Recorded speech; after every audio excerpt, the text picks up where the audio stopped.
Les paroles s'envolent, les écrits restent. C'était la phrase préférée de mon arrière-grand-mère. Et quand elle me voyait écrire, elle me disait « fais attention à ce que tu écris. Ah, parce que c'est dans le marbre presque. » Et oui, et en fait, aujourd'hui, je crois qu'elle serait complètement dépassée. Pourquoi? Parce qu'on n'a plus droit à l'oubli.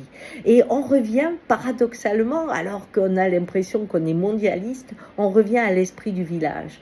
Quand, supposons, une fille avait fauté à 18 ou 19 ans, à 80 ans, elle était toujours la cuisse légère. Elle avait une vie qui était imprégnée de cette marque indélébile que le village gardait en mémoire.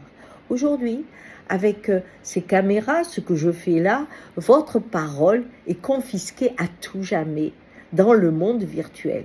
Et vous pouvez avoir changé d'idée, être différente. Par exemple, à 20 ans, on est radical, on a des pensées des fois extrêmes, et c'est l'âge qui veut ça.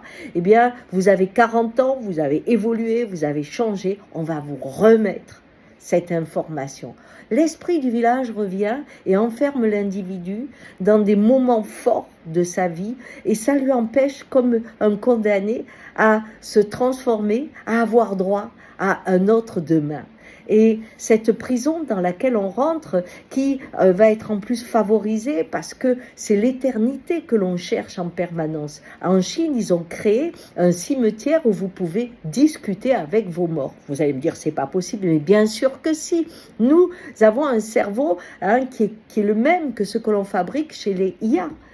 Les intelligences artificielles n'ont dupliqué que notre façon d'être et c'est pour ça que les algorithmes peuvent prévoir ce que vous voulez acheter ou savent même avant vous de qui vous pouvez tomber amoureux. Pourquoi? Parce que vous êtes un être prévisible vu que vous avez une structure qui n'oublie rien et répète toujours. À partir de là, avec toutes les informations qu'on aura de votre passage sur Facebook, de tous les films des uns et des autres qui auront été mis sur le net, eh bien, on pourra créer un programme et vous pourrez continuer à discuter.